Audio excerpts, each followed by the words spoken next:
Secretary Burwell, let me start by saying that my assessment is that you have set a new bar for cabinet secretaries in terms of reaching out and trying to be responsive. I hear about it with respect to citizens. Apparently you're in virtually every corner of the country taking your family. I can only imagine the challenge of that. You're getting back to senators. I hear senators of both political parties, conservatives, liberals, saying, the secretary actually got back to me. I mean, it's like such a quaint idea that somebody would actually do that. And I understand you've got discussions either coming or have already begun with governors. So my sense is you have really set a new bar in terms of reaching out, and it is obviously very, very welcome. Now, too many people in America, including millions in our country and in my home state, feel like they're falling behind. They just feel like as the economy picks up steam, they're not getting ahead. And it's our job to make sure that doesn't happen, and the Finance Committee has played a big role in this. It's almost like we're having a triple header this week. We had Mr. Koskinen yesterday, you, and then Secretary Liu tomorrow. And the budget obviously articulates the priorities of today, but it also talks a lot about what our priorities are for the future. And we're looking forward to having you lay out how the proposal would strengthen health and human services programs, promote economic mobility, and assist our middle-class families. I do want to take a minute just to talk about where I believe American health care has been, and then talk briefly about where it's going. This year marks the 50th anniversary of Medicare and Medicaid, and a lot has taken place since those programs were created. The Congress came together to create the CHIP program, the program, of course, for children, and has reauthorized it 3 times. The Congress has improved and expanded Medicare and Medicaid. The Affordable Care Act makes access to high-quality care wider than ever. And what I think is particularly important, it has signaled that America is not willing to go back to the days when health care is for the healthy and wealthy. And that's the way it was when you could go out and clobber the people with a pre-existing condition. Obviously, the job's not done. And so there is a twofold challenge, in my view. First, protect the progress that's been made, and second, clear the way for more progress in the future. For Medicare, that means guaranteeing that the program's benefits fully meet the needs of this era's seniors. And the demands on Medicare are clearly very different than they were 50 years ago. The big-ticket Medicare costs of 2015 are no longer things like kidney stones and broken ankles. They're chronic conditions like cancer, diabetes, and Alzheimer's, and those conditions are tougher and they are more costly to treat. The HHS budget, in my view, begins to acknowledge that reality, but clearly there is a lot more to do. And treating chronic disease, in my view, is the future of the Medicare program. So what's needed is a roadmap to efficient and effective care for chronic disease that boldly moves away from the outdated fee-for-service model. Patients and providers told this committee last summer about the need to address chronic care in a different way. There's bipartisan support for this in Congress, and I look forward to working with you and the administration to make that a reality.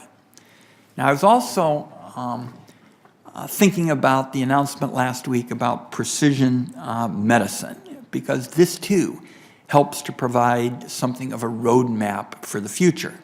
Medical professionals understand that a treatment will often affect Susan in a different way than it affects George. And with the right research, it's going to be possible to learn what drives those differences and how to tailor treatments to fit an individual patient's needs.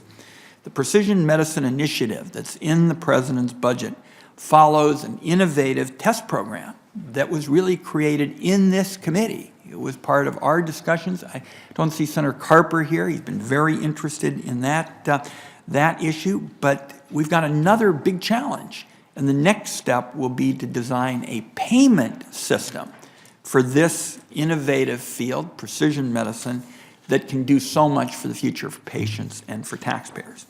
The President's budget proposal also continues the progress made by the Affordable Care Act to reward the quality of care rather than the quantity. The Congress can do even more by passing bipartisan, bicameral legislation to improve the way Medicare pays physicians, and Chairman Hatch obviously had a lot to do with putting that proposal together. The President's proposal also takes a vital step by including 4 years of funding for CHIP. There are more than 10 million kids in America who get health insurance through CHIP, including more than 75,000 in Oregon.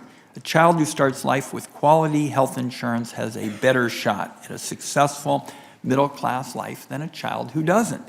Renewing CHIP, in my view, is a no-brainer. Families and state agencies across the country are waiting for the Congress to step up and act on CHIP. There are also steps the Congress can take to help guarantee that our health programs remain strong for generations to come, that are lifelines for countless Americans, and as a result, millions of families will never have to choose between paying for a loved one's care and sending kids to college. And millions of Americans will grow up with access to quality care that keeps them healthy and out of the emergency rooms whenever possible. Of course, it's important to remember that Health and Human Services does a lot more than oversee Medicare, Medicaid, and CHIP. No department plays a bigger role in America's safety net. This committee has a long history of working on a bipartisan basis on policies to strengthen our federal child welfare programs for vulnerable kids.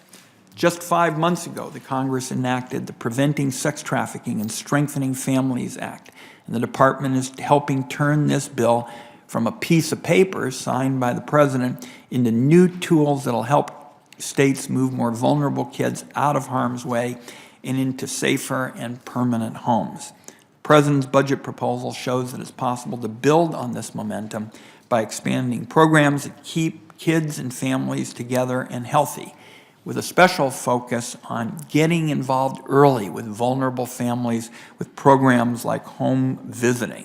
And this is especially important for the first-time parents.